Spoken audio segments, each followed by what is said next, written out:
As the name of the central bank indicates, we are the Central Bank of Curaçao and Sint Maarten, and we are responsible for the financial sector in Sint Maarten and Curaçao. If the Emsley Group wants to acquire entities or starting activities outside of those two jurisdictions, then that's the responsibility of other supervisory authorities. So, I mean, that's an obvious misrepresentation, an obvious lie, and try to create a false impression of the central bank and my person. They mention also that that the report of the General Accounting Service also indicated that the loans given to Aqualectra and was not correct.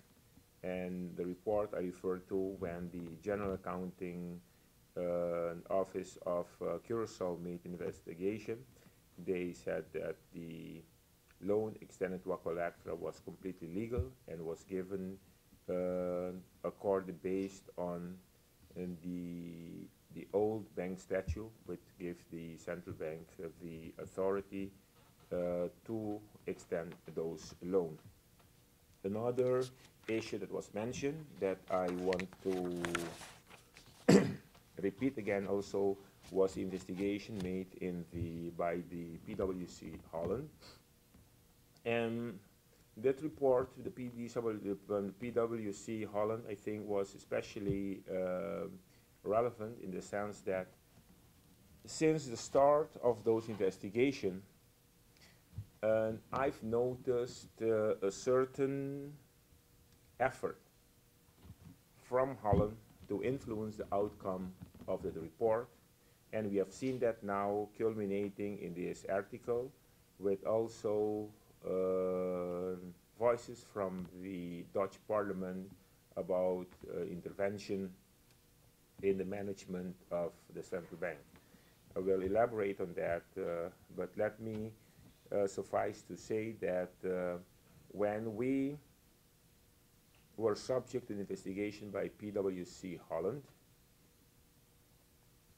and they wrote their report, and when we got the draft of the report, we wanted to react to the report, but PwC Holland did not want to accept our reaction, our comments on the report, and then we engaged a law office in order to force them then also to include our comments of the report.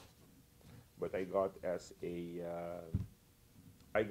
answer that if you submit your resignation, then we're willing then to take your comments into consideration. Told them if what you write is factually incorrect, then you have to correct that. Otherwise, you're not being fair to me. And if you do not that, then we'll take you to court. And as a consequence, he said, well, then we'll classify then the report as confidential. Then the report then will not be published. And that's the reason I think that you all know now the report has been classified as confidential because there are factually inaccuracies there, and they were not willing to change them.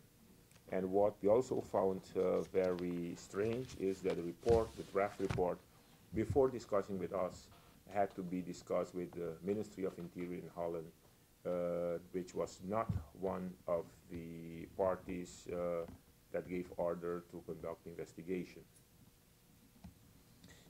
Let me finish with this presentation again.